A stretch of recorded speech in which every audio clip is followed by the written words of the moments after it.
Why are you selling a concentration camp trolley? You know, that's just a wooden thing with iron on it.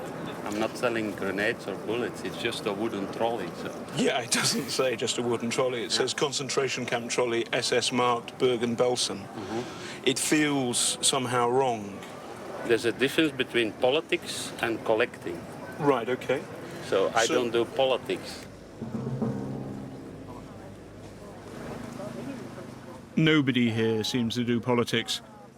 But hang on, here's someone who's intensely political. Writer David Irving is a pin-up for Europe's neo-Nazis. Like his hero Adolf Hitler, Irving stirs up passions wherever he goes. Hello, Mr. Irving. It's John Sweeney from the BBC. Hello. We're doing a film about Beltering, the War and Peace conference. I was just, well, not conference, camp. Just actually arrived about 5 minutes ago, so I'm not properly set up, but these are the books which I'm working on here. How many books have you sold so far? I've only been here 10 minutes. I sold 2 books and a video, and I expect I'll sell about 100. What do you want to tell people through your books, for all this stuff? What are you here for? Can't be hammered into the ground. They do everything they can, my opponents, to silence me. They smash the windows of Waterstones if Waterstone sells my books. They put pressure on the printers, they put pressure on my publishers around the world, not just in England. They intimidate. Others disagree. In 2000, a British judge described Irving as an active Holocaust denier, anti-Semitic and racist. Last year, he was jailed in Austria for denying the Holocaust. People say that your books tell lies. Yeah, I think they tell lies too. At the end of the Lipstadt trial in the year 2000, I remember saying on television, there must be millions of people around England who've got my books in their bookshelves, scratching their heads and saying, what's going on here? We've read his books. He gets magnificent reviews from real experts, not just these jumped-up paid experts in the High Court. They say magnificent things about his books. Who's telling the truth? Okay, thank you very much. Okay. Thanks, John. Nice to meet you. Thank you. Oh, you hesitated. I hesitated. You hesitated. But I shook your hand. Yeah. I also... Well, you've shaken the hand that has shaken more hands that shook Adolf Hitler's hand than any hand in this entire campsite. While Mr. Irving continued autographing his version of history, one of my colleagues filmed in the tent behind him. This is the place to buy your hardcore Nazi paraphernalia. But it's the pamphlets which are on display that leave the nastiest taste. They're blatantly anti-Semitic.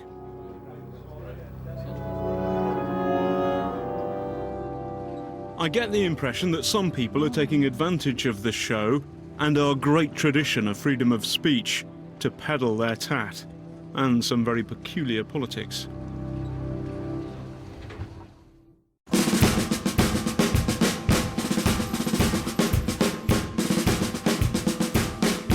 I'm running late. The toilet block looks like the Somme. But I've got a date with the Waffen-SS.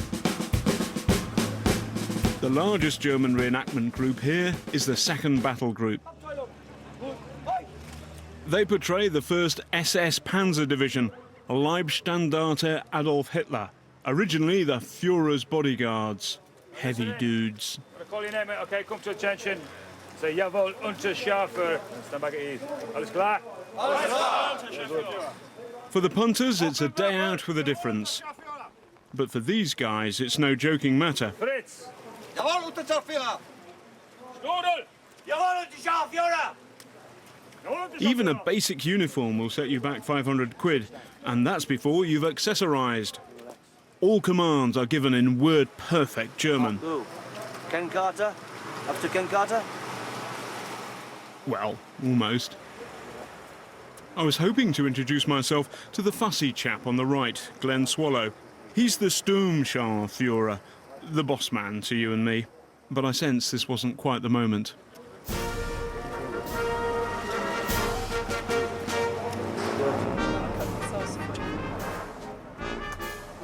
Instead, I thought I'd check back with Hans, the trader, whose party trick, I discovered, is to stamp the SS lightning flashes on a 50p bit and a swastika on the Queen's head. Isn't there a law against that? But hold on, there's a copper on hand, one of a number we'd heard were in the reenactment scene. The guy in the Nazi hat is a member of the 2nd Battle Group. I wanted to ask him if he saw any contradiction between playing the SS and being a police officer. Phone number and my name. Then you can give me your Hiya. address and I'll send that. Hi. Hi. Hello, Hans. So I was just going a word with you, actually. Well, I'd like to have a chat. You wearing a microphone? Yes, but no, not at all. It's a free country. You tell the camera to go down. Not at all, no, because it's a free country. Anyway, I've heard that you're a police officer, is that right?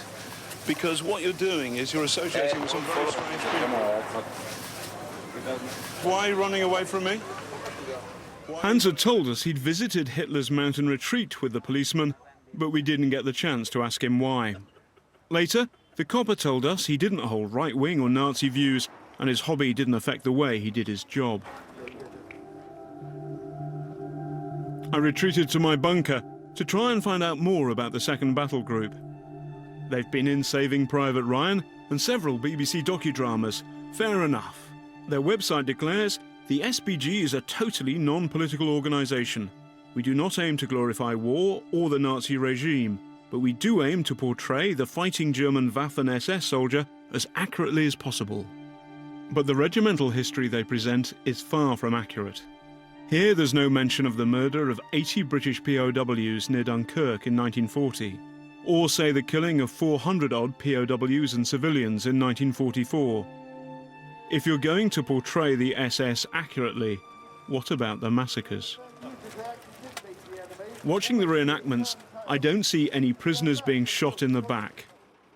I felt I had to ask, why don't they mention the war crimes? I was just wondering, what about the, like the bad history? They were... The what? The bad history of the SS. They were an army... We don't represent the SS as such, as what you're thinking of. It's an armoured group. But it was a Nazi fighting machine. They went around massacring civilians. Sorry? I'm Jewish. Are you really Jewish? So, yeah, but they were, you know, they massacred people. They massacred civilians in France, they massacred the British. I mean, if you're doing it accurately, you ought to know about this, surely. Then the man in black asks his officer, hidden behind the vehicle, for help. Have I caught the SS at a bad moment? Get rid of him, Glenn. But I'm whacking my voice. No, seriously, mate, I'm very Then it seems the SBG troops were issued with orders to remain silent in the face of the enemy, and I had no ways of making them talk. Apparently You've got to go and speak to one of the officers. you're not talking to the BBC. I was just wondering why that is. I don't know, you just said it's one of the officers. Okay. But surely you're actors, it's not a military unit. Well, we just got instructions. Is there anybody here who'll talk to me? What's the problem? It's the 21st century. Why are you running away from me? I don't feel as though I'm being made welcome. Finally, I tracked down the senior officer on duty for the 2nd Battle Group, Glenn Swallow. You've decided not to talk to the BBC. Why is that? No comment. You're wearing SS uniform. Why do you choose to reenact a Nazi racial supremacist military No comment. fighting machine? Why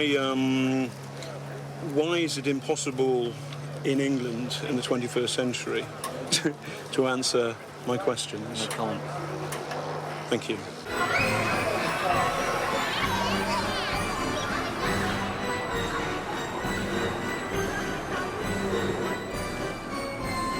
I wanted to catch the 2nd Battle Group in a more relaxed moment. Once the public go home, the reenactors hit the beer tent reserved for them. But few of the SS seem to have slipped into something more comfortable, apart from the odd zombie. None of the 2nd Battle Group would talk when our camera was around, so we used hidden cameras. Their website claims they are not political, but in private, their senior officer, Mr. No Comment himself, Glenn Swallow, after quite a few beers, was only too keen to share his politics. A unit like the Waffen-SS, if it existed now, it's too late for me now, I would join. Yeah. And I believe we should be sorting these Muslims out, personally. In the pitch black in the early hours of the morning, Swallow's face is not clear, but here he is talking with a chum from another SS reenactment group about the British Army. And all these perverts out of Africa, they're a waste time. Tell me about it. The trouble's just lazy. And he undermined the morale of the unit. All this PC goes on. I got investigated at least 3 times. Someone's been asking questions about the way that you think, what you do. And now the Muslims have laid the cut. Now they've realised, instead of looking at people like us, which is on the system side, they should be looking at them. Yeah. And I know this truthfully, because I've been told. Nice gas chamber somewhere. I was curious to know what a foot soldier in the SPG had to say for himself. Here's one, setting out his views on black people. There's no niggers in yard. Did I say that out loud? Yeah. So look, I mean, the thing is, I've got to admit, I've worked with coons who were actually really nice guys. I mean, sound as a pound. But if it came down to it, if I had a choice, it's like you're going to get rid of all of them, or none of them, I'd have to be all of them. I'd been warned that the SS reenactment scene is in danger of being infiltrated by far-right groups from across Europe. Combat 18 and Blood and Honour are neo-Nazi organisations with a history of violence. I know him. But you guys are genuine Combat 18 from Holland, yeah? Yeah, Blood and Honour. Yeah. Got different groups. Yeah. But all come under C18. Yeah. We're like Blood and Honour and Combat 18 together. Boris Banwitz has come over from Germany to join up with his British mates in a Luftwaffe reenactment group. He's the kind of Nazi who gives Nazis a bad name. We are losing our country, we are losing our blood. It's yellow because of jigaboos and that stuff. You understand, niggas? The blood is not any more fresh. No. You can't get the blood good again. Yeah, and they have to. Yeah. It will go to the whole future, and we won't have like the Nordish ones and so on. And the other problem is, who does get children?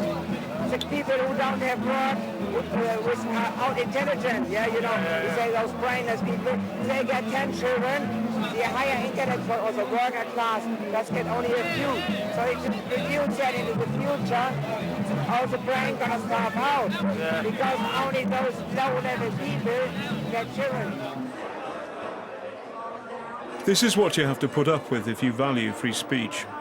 The second battle group told us that they are a non-political organisation and will not tolerate members with extreme right-wing views, that they strongly oppose racism and fascism, and they will be carrying out an internal investigation.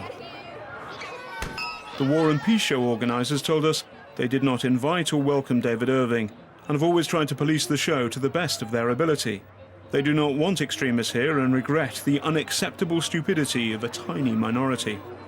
Most reenactors are here for the beer and the fun. But on the dark side, it seems to me that there are too many people going around unchallenged, unrepentant, who think that what the 21st century is missing is the firm hand of Adolf Hitler. And that's not on, not even for the weekend.